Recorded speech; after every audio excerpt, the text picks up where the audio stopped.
dès qu'il y a ce petit truc qui rentre en toi, ça immédiatement pollue, souille, salit ton œuvre que tu es en train de faire pour Allah subhanahu wa ta'ala. Et là, on voit l'importance de l'ikhlas. Dès qu'à partir du moment où la personne, elle va se dire si je fais ça, c'est même pas pour les gens, mais qu'elle se dit voilà, je dois arriver à l'heure, c'est-à-dire que même ta prière, c'est devenu quelque chose de trop professionnel en fait. Et il n'y a plus ce truc de je vais à la mosquée, je vais prier, je vais faire sujoud, je vais demander à Allah subhanahu wa ta'ala ce dont j'ai besoin, je vais... Et là, je me suis dit, il faut que je me ressaisisse. Et parmi les conseils que j'ai pu obtenir en demandant à des érudits, concernant ma situation, mais peut-être qu'il y a une situation qui est similaire à la situation de pas mal d'entre vous. Il m'a dit, garde une œuvre secrète dont personne n'a connaissance. Une sadaqa, une prière surérogatoire, et particulièrement une œuvre spéciale dans laquelle Shaitan il ne rentre pas. Donc, le sujet qu'on va aborder ensemble, Inch'Allah, tout de suite, c'est le sujet de la sincérité. En arabe, al-ikhlas. Je ne vous apprends rien, vous savez à quel point est important ce sujet. Voilà pourquoi les savants nous en parlent aussi souvent. Parce que la sincérité, c'est la base de nos adorations. La sincérité, c'est la base de nos adorations. S'il n'y a pas de sincérité, il n'y a pas d'adoration. Dans le sens où, si la personne, elle n'est pas sincère, eh bien, l'œuvre qu'elle va accomplir ne sera pas considérée comme une adoration. On a besoin de ce sujet encore plus à notre époque, où il y a plusieurs facteurs, plusieurs outils, plusieurs choses qui viennent parasiter notre sincérité lorsqu'on va œuvrer, à cette époque où il y a énormément de médias tels que les réseaux sociaux ou autres. Par conséquent, le fait d'être sincère, le fait d'en parler, le fait de se motiver à être sincère, eh bien c'est un sujet qui est des plus indispensables. Le son il est revenu là? On n'entend pas trop bien? Je t'entends pas trop bien. Ah ouais. On attend quelques instants pour que le son...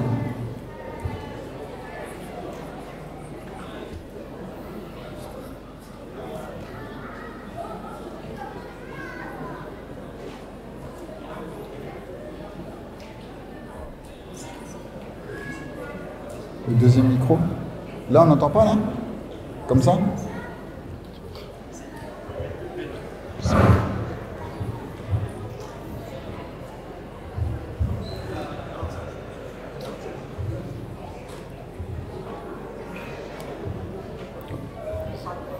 Bismillah.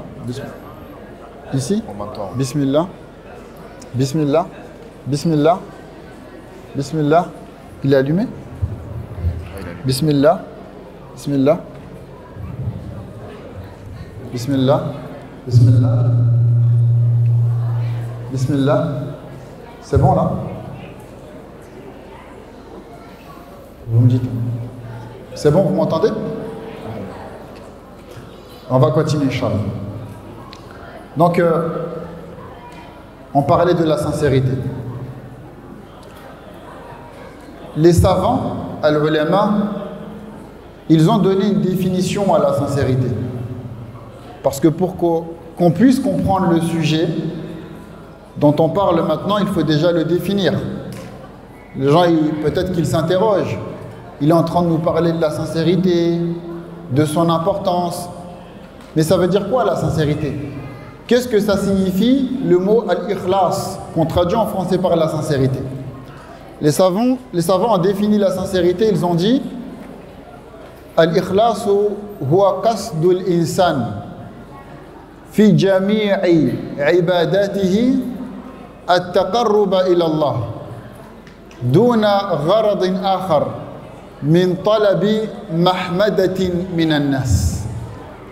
La sincérité, c'est le fait de rechercher à se rapprocher d'Allah subhanahu wa ta'ala dans toutes les adorations qu'on accomplit, sans rechercher en plus de cela quelque chose d'autre, tel que les éloges des gens. C'est une chose que se doit de s'efforcer de faire le musulman, s'il veut que son acte soit accepté par Allah subhanahu wa ta'ala.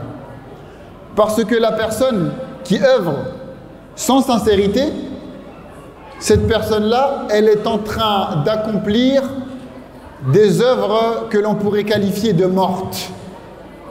Amalun mayyit. Parce que l'âme de l'œuvre, pour que l'œuvre elle soit véritablement prise en compte, qu'elle soit vivante, il faut que cette œuvre-là, elle possède une âme. Et l'âme de l'œuvre, c'est la sincérité al-ikhlas.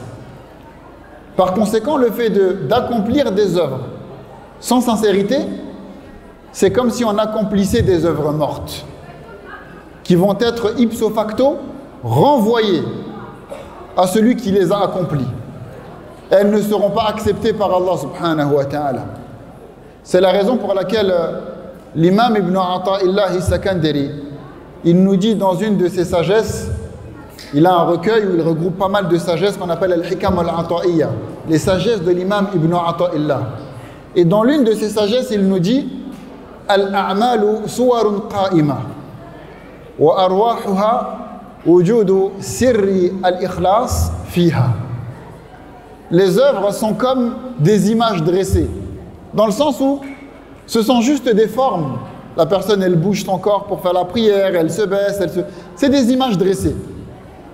Et l'âme de ces images dressées, la chose qui va donner vie à ces œuvres que nous accomplissons, eh bien, c'est le secret de la sincérité qui va accompagner ces œuvres. Et le prophète sallallahu alayhi wa sallam, il vient avec un hadith qu'on appelle hadith qudusi, un récit divin. Traduit par cela en français, on dit un hadith qudusi, en français on dit un récit divin. C'est un récit que le prophète sallallahu alayhi wa sallam, il rapporte directement d'Allah subhanahu wa ta'ala, notre Seigneur. Et il dit, le prophète alayhi salatu wa sallam, قال الله عز وجل أنا أغنى الشركاء عن الشرك من عمل عملا أشرك فيه معي غيري تركته وشركه. Ce que l'on pourrait traduire par je suis celui, c'est Allah subhanahu wa ta'ala qui parle dans ce récit divin. Je suis celui qui me passe le plus d'associés.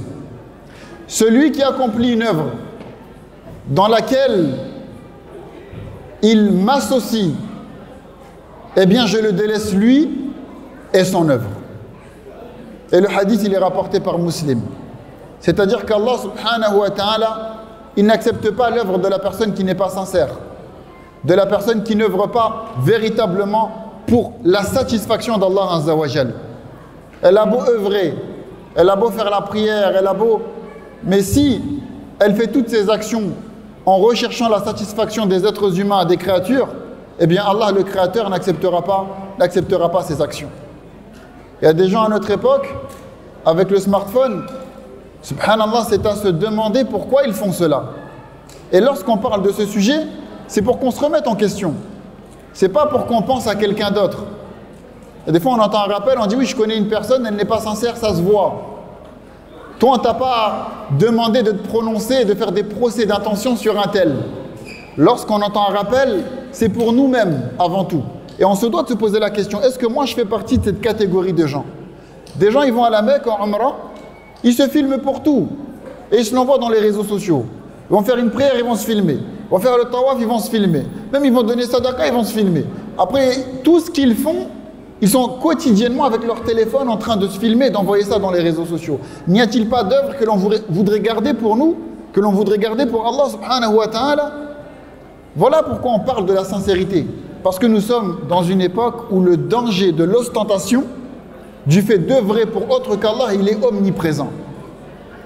En plus de cela, la personne qui œuvre pour autre qu'Allah, elle rompt son lien avec Allah Azza wa Jal. Et je vais vous confier quelque chose. Je vais vous confier un secret, quelque chose qui m'est à moi personnellement arrivé, subhanallah. Et je vous jure que cette histoire, elle m'a énormément fait réfléchir. Il y a à peu près 5 ans comme ça, peut-être un peu moins environ, en tout cas approximativement, j'ai commencé à officier en tant qu'imam à la mosquée de Corbeil-Essonnes, dans la région parisienne, dans le 91, à Corbeil-Essonnes, la ville où j'ai grandi. Et j'ai commencé à diriger la prière, à faire les sermons du vendredi. Et subhanallah, pendant que je faisais le sermon du vendredi, que je dirigeais la prière, que je voyais à travers mes actions que ma foi est diminuée. Subhanallah. C'est-à-dire que lorsque je regardais mes actions, il y avait des adorations que je n'arrivais plus à faire. Et des paroles que ma langue prononçait et dont elle n'avait pas l'habitude de prononcer, des mauvaises paroles. Un jour, j'ai eu un congé d'environ 2 semaines. Et je suis parti à l'extérieur de ma région, avec ma famille. J'ai passé un peu de temps avec eux. Subhanallah, je faisais rien de particulier, mais je sentais que je m'assainissais. Je redevenais un peu comme avant. Et là, je me suis posé la question. Qu'est-ce qui se passe, subhanallah? Que s'est-il passé? J'étais en train de diriger la prière, je faisais les sermons du vendredi. Et là, aujourd'hui, je prie même plus en groupe, parce que j'étais en vacances, j'étais à un endroit où il n'y avait pas de mosquée. Et je sentais que ma foi, elle redevenait encore mieux, elle devenait un peu comme avant que je commence à officier la prière. Et là, subhanallah, en m'interrogeant, en faisant une introspection de ma propre personne, j'étais arrivé à une conclusion. Le fait de diriger la prière, tout le temps, quotidiennement, le fait de faire le sermon du vendredi, le fait de... j'ai plus d'œuvres secrètes en fait. J'avais plus... Toutes mes œuvres, elles étaient toujours exposées. La prière, je viens, j'avance devant, et il y avait toujours la pression. Je dois arriver à l'heure, sinon les responsables, ils vont me tirer les oreilles, je dois ceci, le sermon du vendredi, t'es toujours l'objet de critiques, d'éloges, de jeux. Et là, je faisais rien de particulier, je faisais juste mes adorations quotidiennes, et je sentais que ça allait mieux. Ça montre quoi? Ça montre que la personne, lorsqu'elle œuvre avec ne serait-ce même une toute petite pression pour les gens, qu'elle se dise peut-être, voilà, les gens, ils vont dire que j'arrive en retard, ou dès qu'il y a ce petit truc qui rentre en toi, ça immédiatement pollue, souille, salit ton œuvre que tu es en train de faire pour Allah subhanahu wa ta'ala. Et là, on voit l'importance de l'ikhlas. Dès qu'à partir du moment où la personne, elle va se dire, si je fais ça, c'est même pas pour les gens, mais qu'elle se dit, voilà, je dois arriver à l'heure, c'est-à-dire que même ta prière, c'est devenu quelque chose de trop professionnel, en fait. Et il n'y a plus ce truc de je vais à la mosquée, je vais prier, je vais faire sujoud, je vais demander à Allah subhanahu wa ta'ala ce dont j'ai besoin, je vais... Et là, je me suis dit, il faut que je me ressaisisse. Et parmi les conseils que j'ai pu obtenir en demandant à des érudits, concernant ma situation, mais peut-être qu'il y a une situation qui est similaire à la situation de pas mal d'entre vous. Il m'a dit, garde une œuvre secrète dont personne n'a connaissance.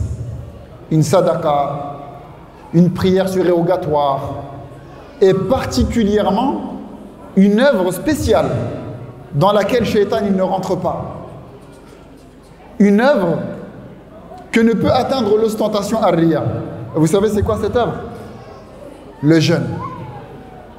Le jeûne, la personne qui jeûne pour Allah subhanahu wa ta'ala, jamais l'ostentation ar-riya ne peut rentrer dans cette adoration. Celui qui le fait par ostentation, il ne jeûne pas en réalité. Pourquoi? Parce qu'il le fait pour les gens. Donc lorsque les gens, ils ne sont plus là, qu'est-ce que va faire cette personne? Elle va manger. Donc, celui qui le fait pour Allah subhanahu wa ta'ala, quand bien même il y aurait des gens où il n'y aurait plus personne, elle s'abstient de manger et de boire. Parce que dans tous les cas, celui pour qui cette personne-là fait cette adoration est toujours présent, c'est-à-dire Allah subhanahu wa ta'ala. En plus de cela, la sincérité, c'est une protection. Parce que lorsqu'on parle de sincérité, toujours on est dans l'aspect purement religieux, dans le sens où on parle uniquement de ses fruits dans l'au-delà. Si on est sincère, Allah il accepte nos œuvres. Si on n'est pas sincère, Allah il n'accepte pas nos œuvres, etc. Mais même dans cette vie d'ici-bas, ad-dunya, la sincérité, c'est une protection pour la personne qui œuvre. Parce que lorsqu'on œuvre pour les gens, on s'expose à la douleur. On s'expose à la tristesse. Lorsqu'ils nous font des éloges, on est content. Et lorsqu'ils nous font des critiques, on est malheureux. Pourquoi? Parce que dans ton cœur, lorsque tu œuvrais, tu cherchais la satisfaction des gens. Et les gens, malheureusement, ce sont des girouettes. Un jour, ils t'aiment bien, un jour, ils ne t'aiment plus. Regardez ce qui se passe actuellement. Encore une fois, malheureusement, pardonnez-moi les sœurs, cet exemple ne va pas trop vous parler, il va plus parler aux frères, mais je pense qu'on va se comprendre. On regarde l'actualité actuellement. En tout cas, je regarde des fois, j'ouvre mon fil d'actualité, et on voit que le Paris Saint-Germain, le Paris Saint-Germain, le Paris Saint-Germain, c'est vrai ou pas? Je sais que là, je suis à Marseille, donc faut pas m'en vouloir. Je parle juste de faits concrets. Moi-même, je ne suis pas un grand footeux. Et on regarde un peu, il y a des conflits entre les joueurs. On prend l'exemple, encore une fois, ce n'est pas pour jeter la pierre, mais c'est pour citer des exemples concrets. On prend par exemple Mbappé.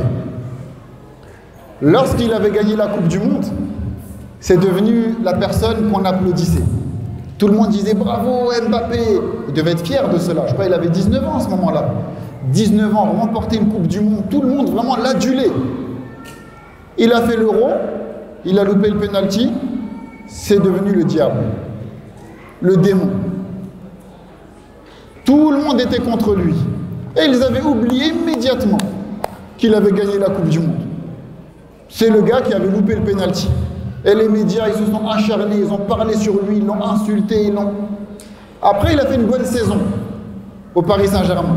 Et là, c'est redevenu la personne que tout le monde applaudit. Bravo Mbappé, quelle belle saison, quel beau ceci, quel... Ah, pardonnez-moi. C'est bon là? Tout le monde l'applaudissait. Et maintenant, là, il a eu son histoire de penalty là, avec Neymar ou je ne sais pas quoi là. C'est fini, c'est redevenu le diable. C'est comme ça les êtres humains. Jamais tu ne pourras les satisfaire. Demain, tu es quelqu'un, après-demain, tu es personne. Donc si tu cherches l'agrément de l'être humain, wallah, tu vas pleurer. Parce que demain, ils t'applaudissent, après-demain, ils te crachent dessus. C'est pour ça, il y avait un pieux prédécesseur qui disait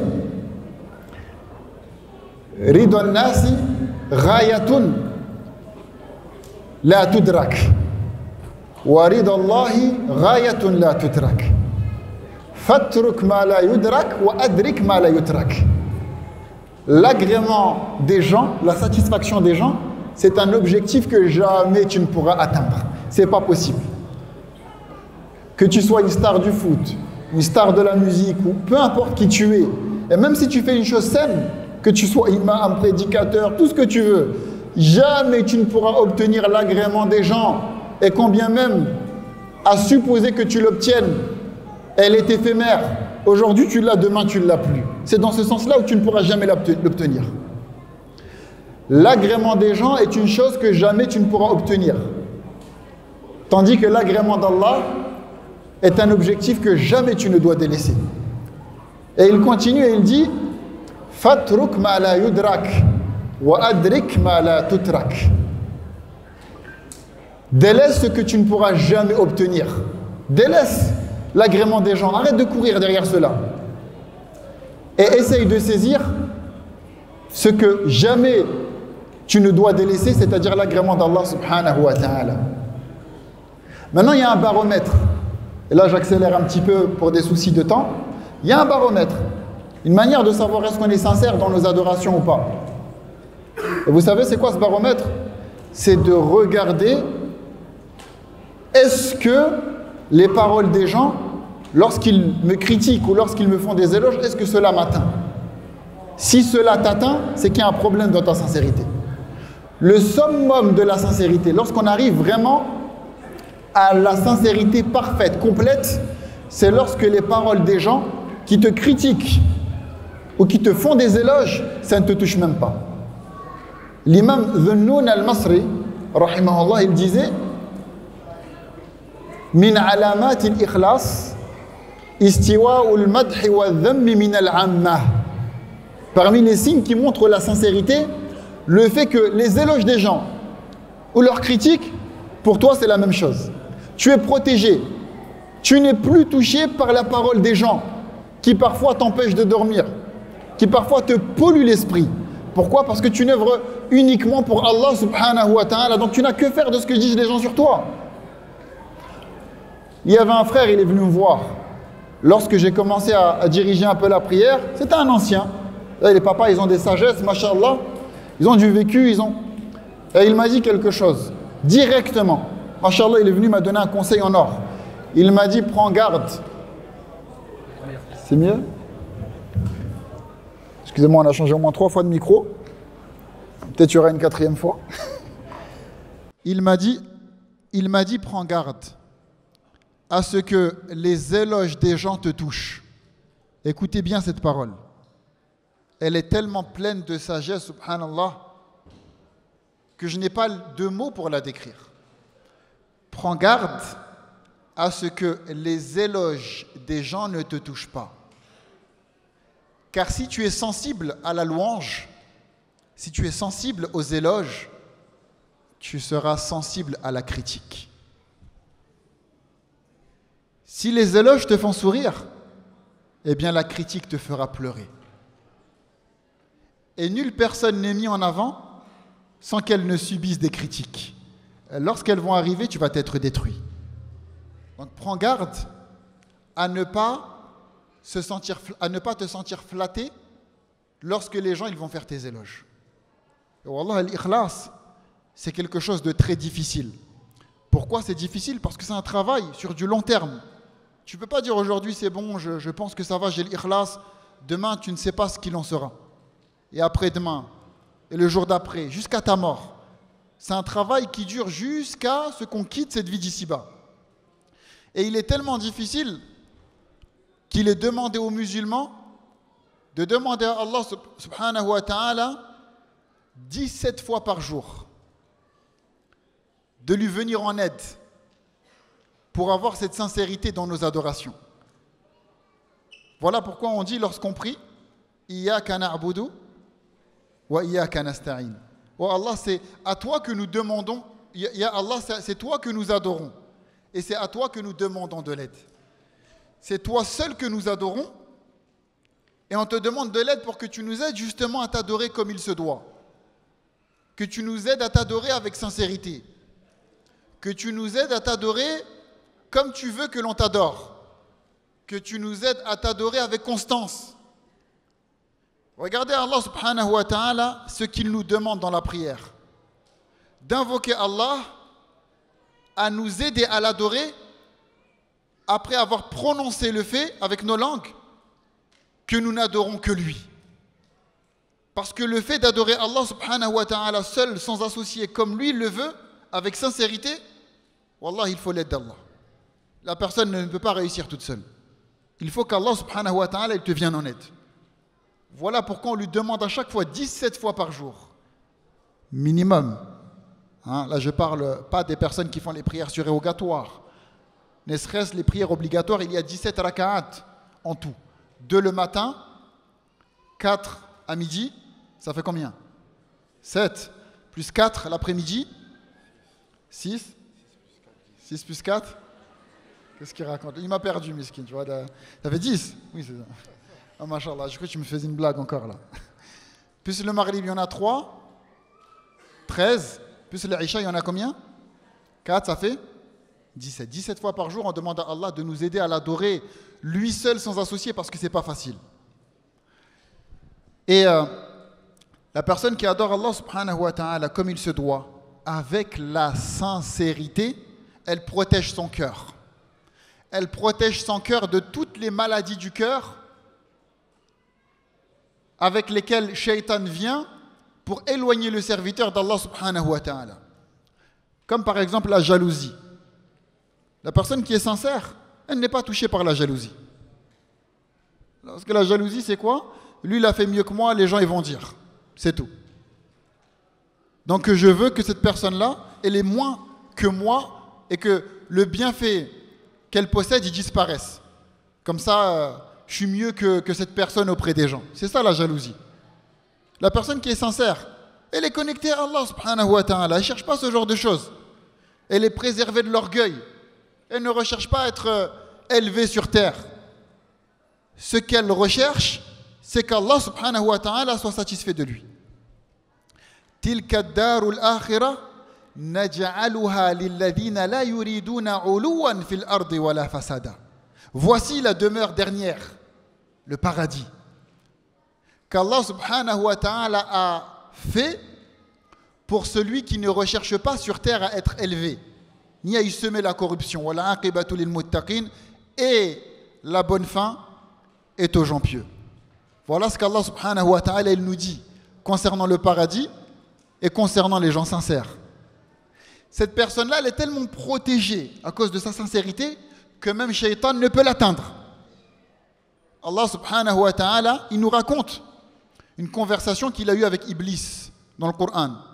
Et Iblis, il dit فَبِعِزَّتِكَ لَأُغْوِيَنَّهُمْ أَجْمَعِينَ. De par ta puissance, je vais tous les séduire, assurément. إِلَّا عِبَادَكَ مِنْهُمُ الْمُخْلَصِينَ. Sauf tes serviteurs parmi eux qui auront été, vous suivez là ou qui auront été sincères. À cela, Shaitan, il ne peut rien faire. Il ne peut pas les nuire. Pourquoi? Parce que ces gens-là, ils ont un lien particulier avec Allah subhanahu wa ta'ala. Ils ne sont pas connectés à la vie terrestre, connectés aux gens, mais leur cœur, il est attaché avec Allah subhanahu wa ta'ala. Et Allah azza wa jal, il continue sans cesse de descendre ses bénédictions, ses barakats sur ce genre de personnes-là.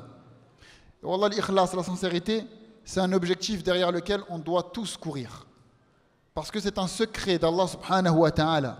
Sirrun min asrarillah yastawdi'uhu qalba man ahabba min ibadihi. C'est un secret parmi les secrets d'Allah qu'il met dans les cœurs de ceux qu'il veut parmi ses serviteurs. Donc si Allah subhanahu wa ta'ala il t'accorde de la sincérité, ô toi mon frère, ô toi ma sœur, c'est qu'il a voulu pour toi du bien.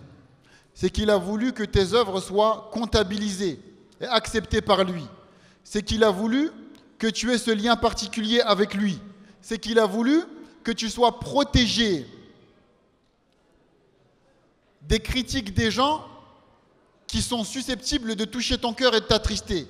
C'est qu'il a voulu que tu sois protégé de Shaitan. C'est qu'il a voulu que tu ailles vers lui sur un chemin qui, sans l'ombre d'un doute, conduit à son agrément et à sa satisfaction.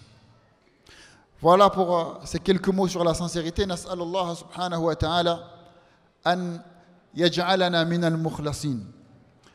Nas'aluhu an yarzuqana al-ikhlas fi jami'i a'malina wa an yataqabbala minna wa sallallahu ala nabiyyina Muhammad wa ala alihi wa sahbihi ajma'in.